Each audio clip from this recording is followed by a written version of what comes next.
you've written about. I mean, obviously, we're talking at a time where now we have a select committee on Benghazi.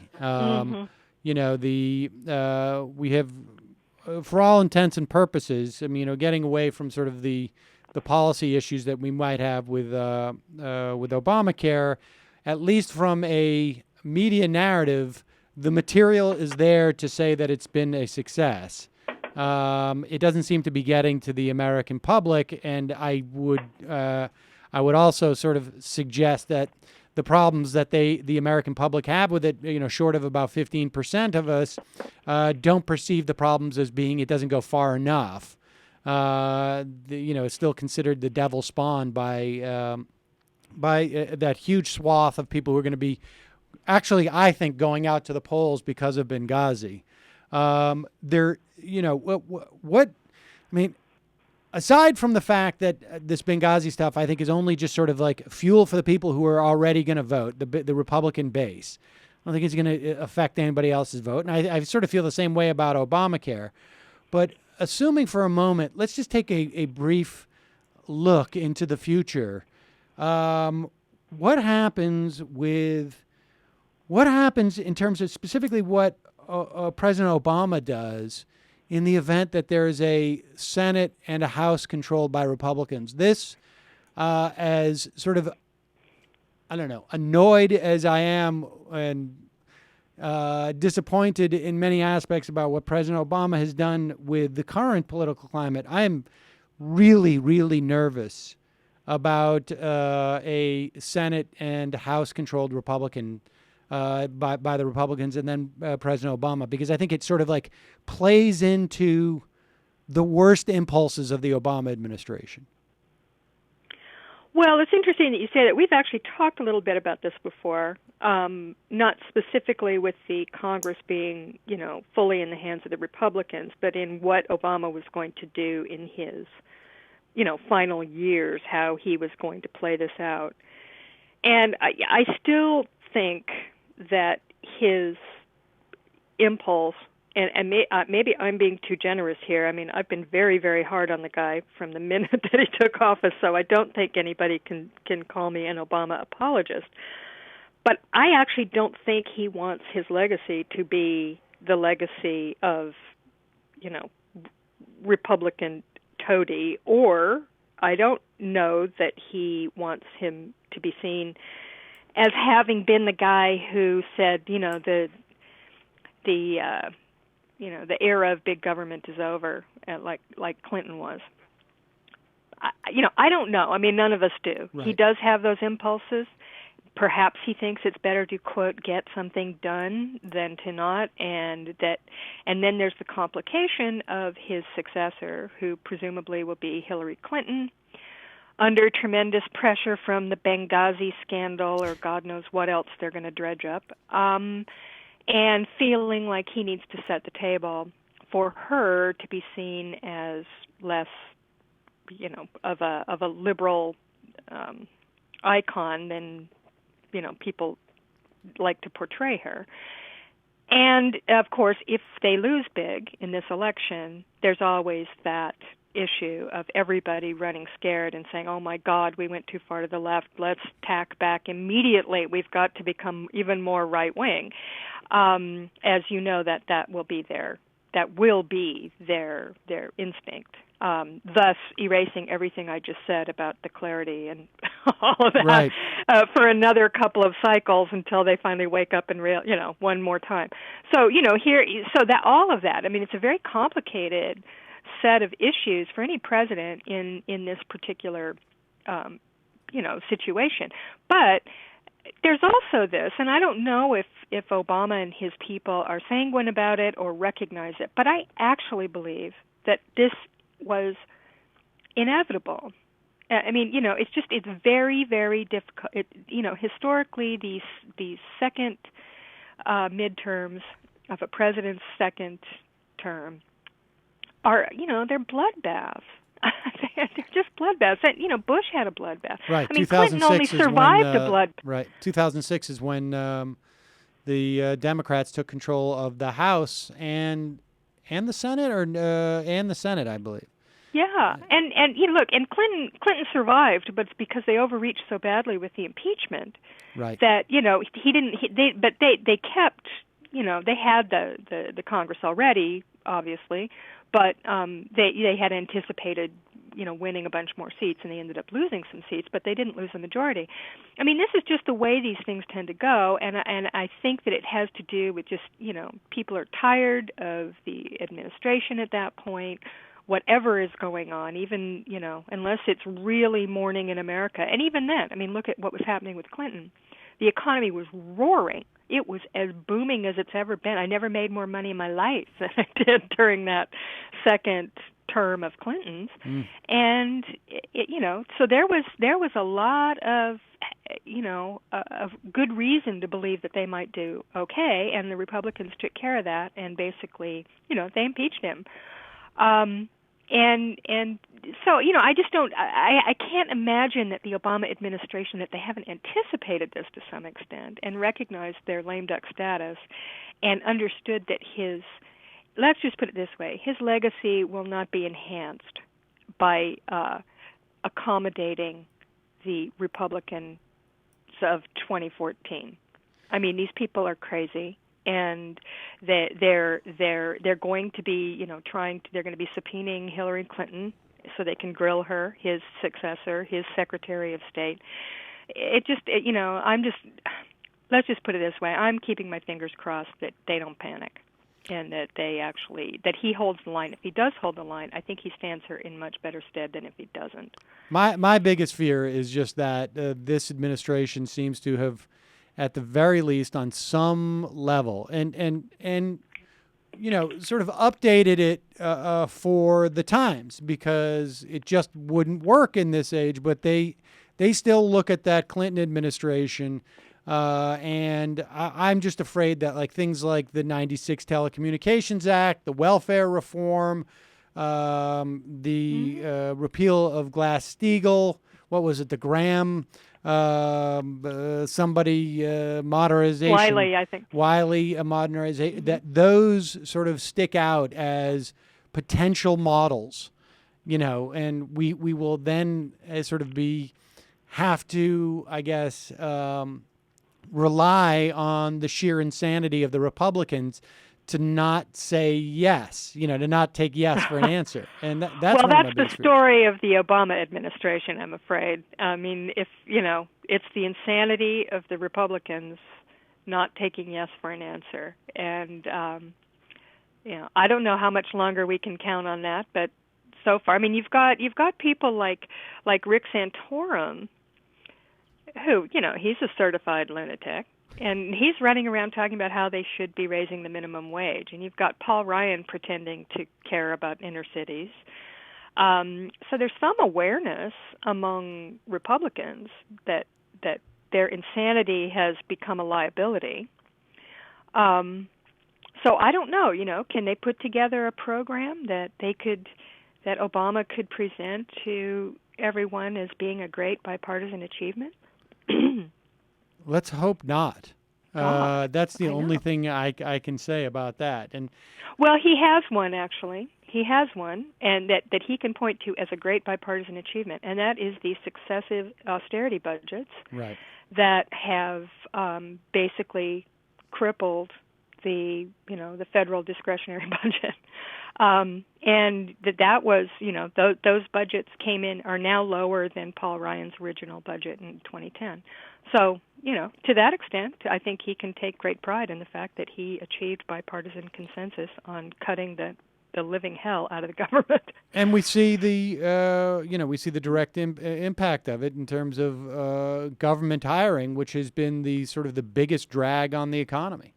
Yeah, exactly. If, had that government cuts across the board from federal on down to local not been done, we would have come out of this recession much, much, much more vibrantly and much earlier. All right. Well, let's before you go, give us your best guess as to what happens with Benghazi. Now over the next 6 to 8 months. I mean, this is And then I guess it's off to the races if they control the Senate, because then you'll get a bicameral, I imagine, special Yeah. select committee. And I hope I'm not responsible for paying some type of trademark fee in saying the words Benghazi at this point. And I Yeah, have to put exactly. contribute Hey, $25 to Daryl Issa. But I mean, so how does this? I mean, based upon the way that we know the scandal gates worked during the Clinton administration, where do they take this? Well, I mean, my personal belief. You've looked at this scandal, right? I mean, you look at the details, and you see that there is no scandal. This is not a scandal. Certainly not one. But there's no accountability. We haven't been told the truth that what they knew when they knew it. Right. Other than having, I mean, there was Laura Logan dragging out some con artist. He provided some great facts that proved to be a hoax. Other than that, we have a very basic story that, we were in a hot spot, an ambassador went there, blah, blah, blah. That was terrible what happened. This happens in embassies, happened, I don't know, half a dozen times during the Bush administration. True, an ambassador was killed here, but he was kind of an intrepid guy who liked to go into very dangerous places. And then there was the fog of war versus the idea that there was some kind of a conspiracy to cover up. That's basically the story. And there's not a real scandal there other than, who saw the talking points first. And, the whole scandal happened within like a 48-hour period, according to these people. In any case, when you look at it, you can see that there's really nothing to hang on to. But they have perfected the art of taking what is a complicated story, and they create they put a brand name onto it. This one's Benghazi, and I always put it with an exclamation point afterwards. It's like Whitewater or Chinagate or Watergate or whatever. And they've created a brand out of this. And what they do is that they just keep dribbling out new bits of information that aren't new at all, but they say that they're new, and just pump the scandal to the point where people who are not paying attention, and they shouldn't have to. No American citizen who isn't a political junkie like me or like you should ever have to look at something this ridiculous and even think about it. And so most people don't. Even people who follow it, certainly the ones who are following it on Fox News, have no idea what really went on. They get the sense that where there's smoke, there's fire. And that is what happens with these Clinton scandals. And I think that they quite wisely are piggybacking on that old sense. Young people aren't going to remember what this was like, and they're not going to vote for the Republican anyway. What they're aiming at, I think, are older people, many of whom are already their voters, and perhaps some a little bit younger than are, normally voting for Republicans, who look at this sort of thing and go, here we go again. Right. And maybe even not even think it consciously, but just have that feeling. And those of us who followed those Clinton scandals, who are old enough to remember them and remember, how this stuff was churned up over and over and over again, we get that sense with Benghazi. That's the sense they're creating. And it's a very, very effective tool for Republicans, and it has been. It's interesting that they couldn't really do it with Obama. And not because Obama's particularly, untainted by scandal, but because I think that there was something, he's younger. He didn't have the kind of, and he didn't come from, one of the, they tried in the campaign to do it with his Chicago connections. Right. You remember there was some guy that he bought his house and it was, a weird mortgage or something. But it didn't really click with him but the Clintons, coming from that weird Byzantine political world of Arkansas and being baby boomers and having all of that baggage and going on, and now, Hillary being the sort of, next phase of the dynasty, I think that they know that this is a very, if nothing else, it's great for their media, right? Right. No, I think there's a lot of people making, this is it's a business for a lot of people. It's a cottage industry. And it seems to me that, to sort of bring this back to the beginning, that, when you started blogging at that time, Benghazi, it seems to me, would have gone sort of big time. It would have been just the sort of the off-Broadway show or even the Broadway show. They'd have a movie about it, and then they would have a full merchandising. And they can't seem to get it. I mean, and people should not mistake the fact that the reason why they can't get it, they can't sort of take it big, is because there's nothing there. They've done that before with things that were nothing there. They can't seem, they no longer have the ability, it seems to me, to sort of infect the broader bloodstream in the same way that they did 10 years ago. Is that your sense too?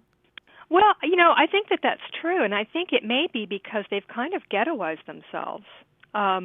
Their vast success with Fox and with talk radio, and even their own right-wing internet has kind of, in a weird way, it's created a bubble for them that unless you're hooked into that bubble, you don't get it. And the mainstream media, I would go ahead and take partial credit, as should you, and should all the media critics of that early time during the Bush years. They would have jumped on this with, it would have been. That seems to me to be the big difference. 24/7. And I don't know if it's because now, it's you don't hear the producers at every cable news show saying the first thing I do is look at Drudge in the morning. There's a lot of other Drudge places. rules our world, right? Wasn't that what he said? Yeah, I wonder if that's the biggest change, and which makes it sort of, it helps them at the midterms, but it's not going to help them at the national elections when you actually get a broader sort of a wider range of people who come out. That I think Benghazi for them means nothing. Well, and I think part of it is, and this is actually maybe more salient. I suspect that Republican strategists get that they have a big national problem, and that they're not going to be able to get a national majority again, barring events changing the whole calculus. But assuming everything goes as per normal, they have a problem, and so their idea will be to use their minority status, which they're very, very good at. We've seen that with the Obama administration, to hobble any Democratic administration. Whether they're in the majority in the Congress or in the minority, they have the ability to do it. We've seen them do it. Scandal mongering is one of the ways they do it. They distract. They are a distraction to any president. They are very, very difficult to deal with. And even if the mainstream media isn't treating it with the same kind of excited, sort of stimulation that they did back in the 90s, it's still a distraction if you've got people who are being subpoenaed and you've got this sort of thing. And I wouldn't trust the mainstream media, by the way, not to jump on this if it can get some traction. But for right now, they're not seeing this as something that is worthy. And in fact, if you look at MSNBC, which tilts more liberal or more democratic anyway, they've got the Christie scandal has been a much bigger story there. So in that sense, both sides are sort of ghettoized in their little scandal zones, and are sort of working those stories in similar fashion, but on each side. And neither one of those probably broke through to the big national, oh my God, something terrible's happened kind of level that you would see with Whitewater or with, certainly with Monica Lewinsky. But that, I think the possibility is still there. It's simmering under the surface. And Benghazi is a perfect, in some ways, it's a perfect right-wing scandal because it's completely incomprehensible. And that's really the hallmark of a good right-wing, scandal. Because the last thing, I don't know if you ever tried to untangle Whitewater. Oh, Whitewater! It was intertwined with Travelgate and Vince Foster Gate. Absolutely. And then there was Johnny Chung. There was the Buddhist temple. It went on and on and on. That's the thing is, I don't think that people, under the age of 30, maybe even under the age of 40, really appreciate that's all it was. It was constant. It was relentless, and it wasn't just in the fever swamps, right? This is what, it would be interesting to go back and just pull, the NBC News, because of course in the early 90s there was, I think maybe you had CNN and that was basically it. And then it was all network news. But like every other night it was, Jennings and who else was Brokaw, Jennings, rather. talking about Travelgate and Whitewatergate and then Fostergate and it was crazy. But it was an overwhelming atmosphere of scandal. And to be honest, and I'll cop to this myself, as a political junkie, it was fascinating. I mean, I couldn't get enough of it. I mean, I could see why news people were over, were just consuming this like crazy, because it was really fascinating. It was, oh my God, what's next? And but of course that was part of the Clinton thing, was this high wire act that you always felt with him. I mean, going back to the campaign in '92, it was that sense of he's teetering, he's going to go, and you ended up sort of feeling that for a solid 8 years.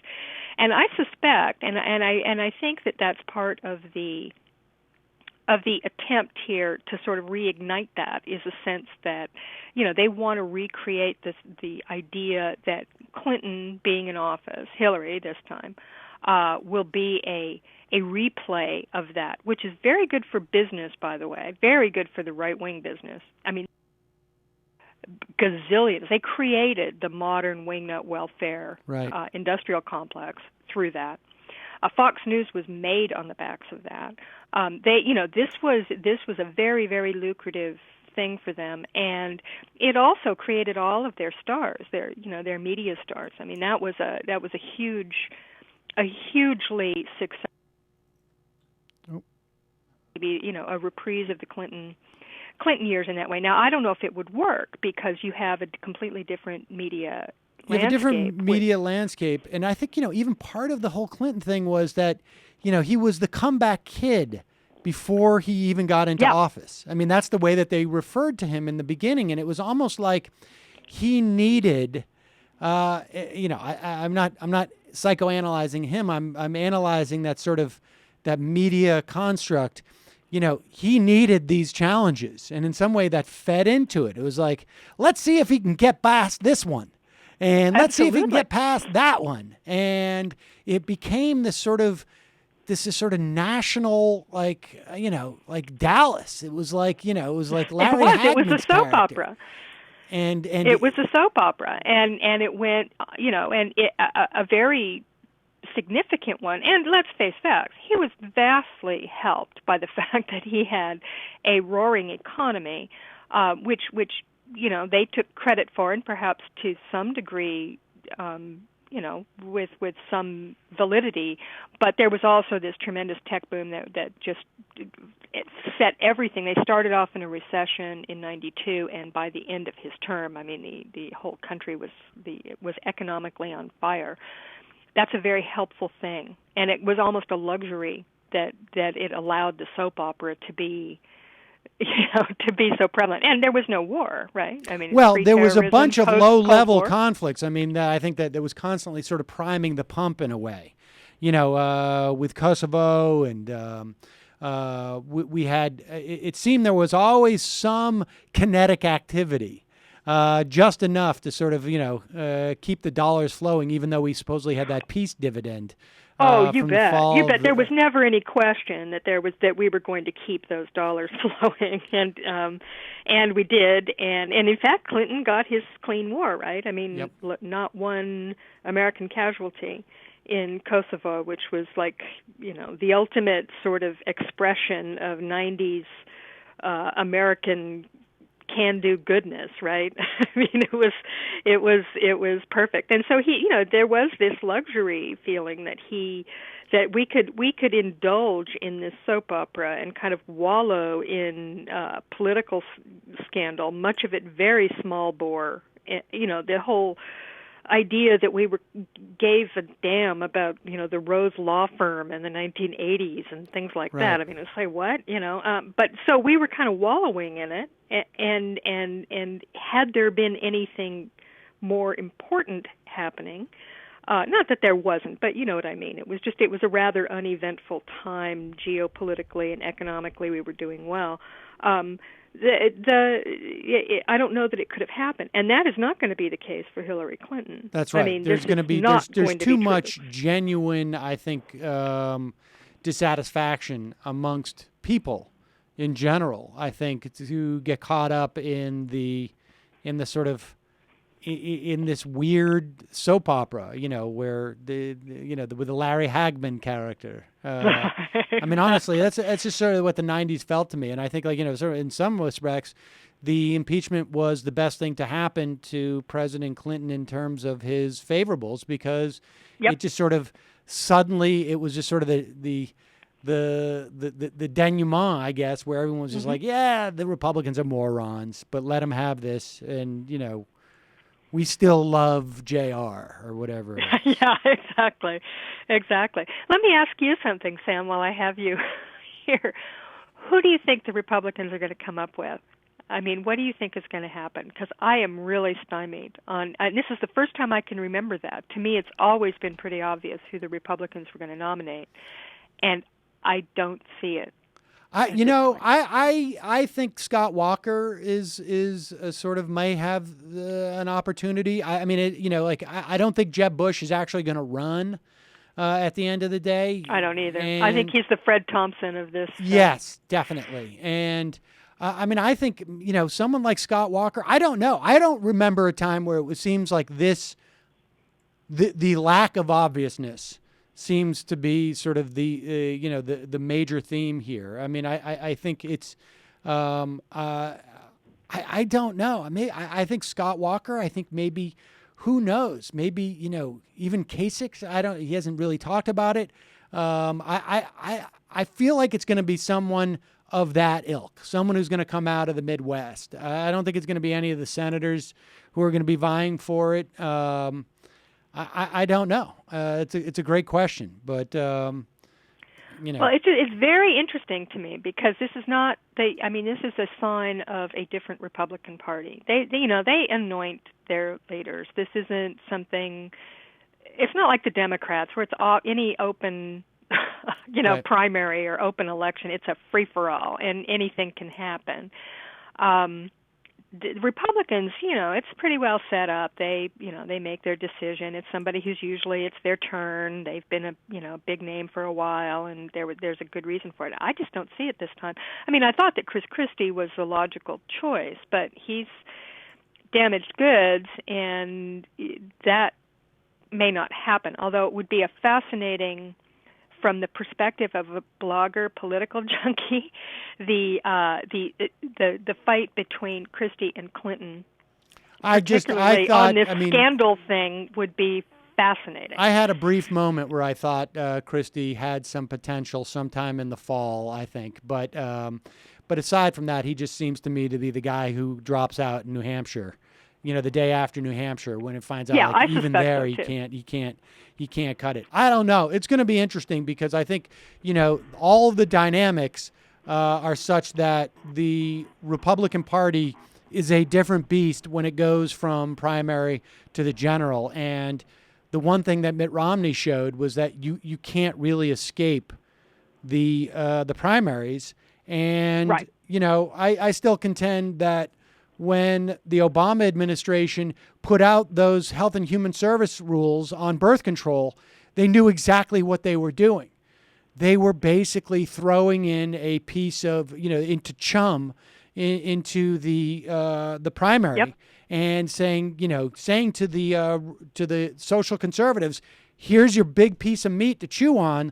Let's see if Mitt Romney's forced to jump into that arena, and he was, and that was all she wrote. I imagine somewhere there is some institutional memory about that, and we'll see something like that again. So I don't know. I think it's just the real question is will if it's Clinton or whomever, will they feel they have to tack to the right during that, to get there anyways, or will this be so far gone? And part of that, I think, has to do with what happens in this fall. But I don't want to hold you on the line so that you miss the ceremony tomorrow night in New York. But Digby, again, congratulations. I'm going to be Thank there rooting for you in the audience. Yay. And so really, really happy that you've been recognized in this way. And thanks so much for your time today. Sam. And I hope I will be able to see you tomorrow night. Yes, and, well, I'll be jumping up and down on the table when excellent. you're brought up. So. I'll look for you, jumping in the audience. Okay. Thanks for Digby. having me, Sam.